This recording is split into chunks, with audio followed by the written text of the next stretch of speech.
আওয়ামী জঙ্গিদের তাণ্ডবের সময়ে এই গোপালগঞ্জে আপনাদের একজনের দাঁড়িয়ে থাকা গোটা বাংলাদেশে আমাদের কোটি মানুষকে দাঁড়ানোর সাহস দেয়। ওরা হামলা করেছে,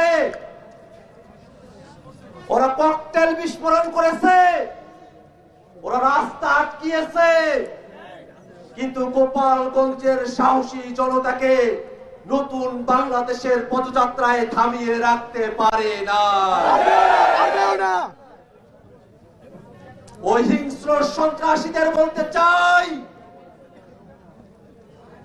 আমরা আপনাদের মতো হিংস্র নই, কিন্তু প্রতিশোধ দিতে আমাদেরকে বাধ্য করবেন না। বাংলাদেশের মানুষ আপনাদেরকে তওবা করার সুযোগ দিয়েছে। তওবা করে বাংলাদেশের জনতার কাতারে চলে আসুন। যদি ভারতের প্রেসক্রিপশনে বাংলাদেশের স্বাধীনতা, সার্বভৌমত্ব এবং জনগণের নিরাপত্তাকে বিঘ্নিত করতে চান, এদেশের জনগণ আপনাদেরকে আস্ত রাখবে না।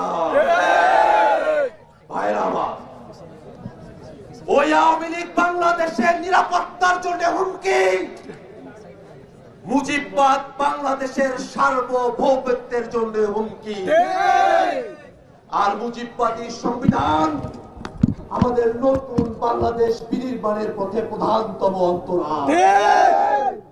অতএব আওয়ামী লীগ এবং মুজিববাদের সাথে সাথে মুজিববাদী সংবিধানেরও কবর রচনা করতে হবে। আজ গোপালগঞ্জ দেখেছে, ফেসিবাদ চলে যাওয়ার পরেও ফেসিবাদের দালালদের আস্ফালন এখনো কমে নাই। যদি ফেসিবাদী দোসরদেরকে আইনের আওতায় আনা যেত, ওরা যত গুম করেছে, খুন করেছে, তার বিচার হতো।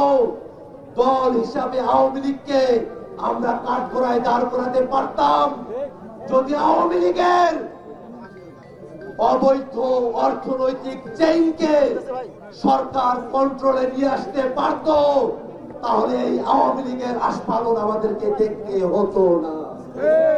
ভাইরা আমার, এই নতুন বাংলাদেশ সকলের বাংলাদেশ হবে। যে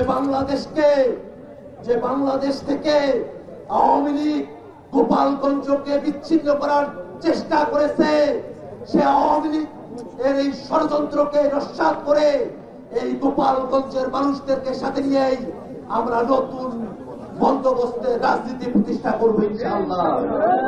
এই সমাবেশে আপনাদের সকলের উপস্থিতিকে সাধুবাদ জানিয়ে আমি আমার বক্তব্য শেষ করছি। ইনকিলাব জিন্দাবাদ।